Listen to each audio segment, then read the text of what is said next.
तच्छ्रेयोरावृणीमहे गातुं यज्ञाय गातुं यज्ञपतये दैवी स्वस्तिरस्तु नः स्वस्तिर्मानुषेभ्यः ऊर्ध्वं जगातु भेषजं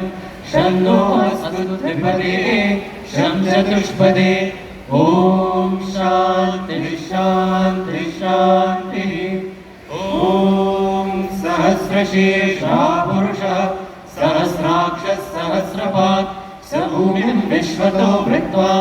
अत्यतिष्ठद्दशाङ्गुलं पुरुष एवेदकं सर्वं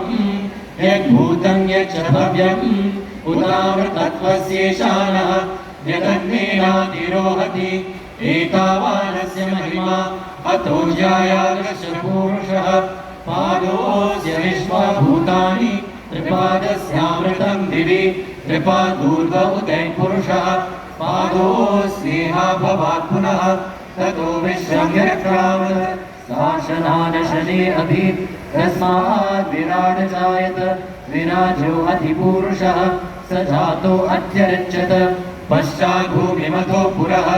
यत्पुरुषेण हविषा देवा यज्ञमतन्वत वसन्तो अस्यासीदाशं ग्रीष्म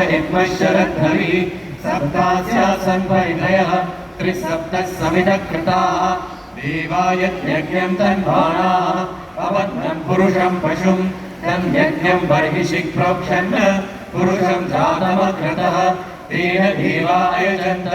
साध्या ऋषयश्च ये तस्मात् यज्ञात् सर्वहुतः सम्भृतं प्रशदाचं पशुगस्तागश्चक्रे वायव्यान्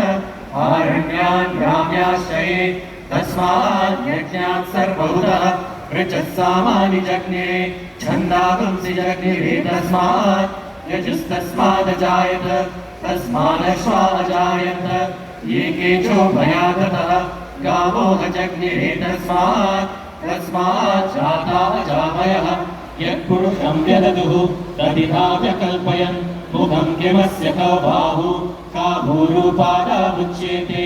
ब्राह्मणोऽस्य मुखमासीत् बाहुराजं यत्कृतः ऊरुतदस्य यद्वैश्यः पद्भ्यागं शूद्रो अजायत चन्द्रमा मनसो जातः चक्षुः सूर्यो अजायत मुखादिन्द्रश्चादिश्च प्राणात्